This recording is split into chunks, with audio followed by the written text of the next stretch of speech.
Magluluto tayo ng pad thai. Kung ano mga available lang sa kusina yung ating gagamitin.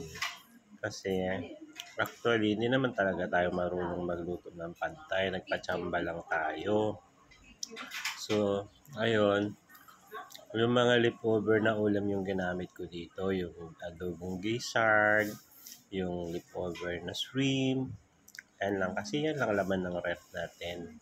And then, hinugasan ko lang na mainit na tubig yung rice noodles.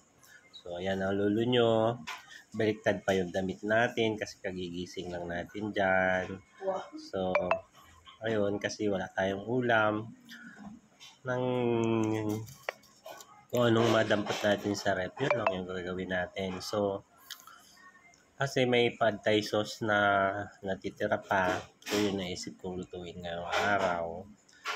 So, ayan, kahugas na yung lulo nyo ng noodles. I-prepare na niya yung rice noodles na naimbak din sa rep. So, inamoy-amoy pa kasi baka panis.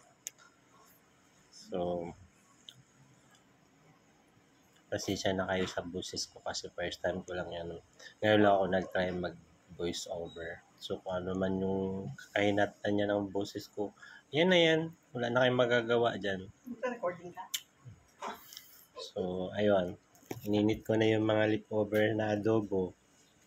Kalimutan ko nga dyan igisa yung ipon eh. Basta, sama-sama ko na lang yan sila. Yun o, lalagay na yung noodles, ang gulay. Tapos, pag init ng konti, lagay nyo na agad ang rice noodles kasi para fresh pa yung gulay. In fairness, may tanim kasi akong Thai basil. So, ayun, available. Tapos may mga leftover din ako na celery. Na-addict ako sa celery. So, ngayon ko lang na-realize na masarap pala yung celery. Kung hindi ako nakapunta ng Thailand, hindi pa ako na-addict sa celery. So, lahat ngayon, kahit paksiw, walang patawad, nilalagyan ng celery. Yan na ang ating pad thai.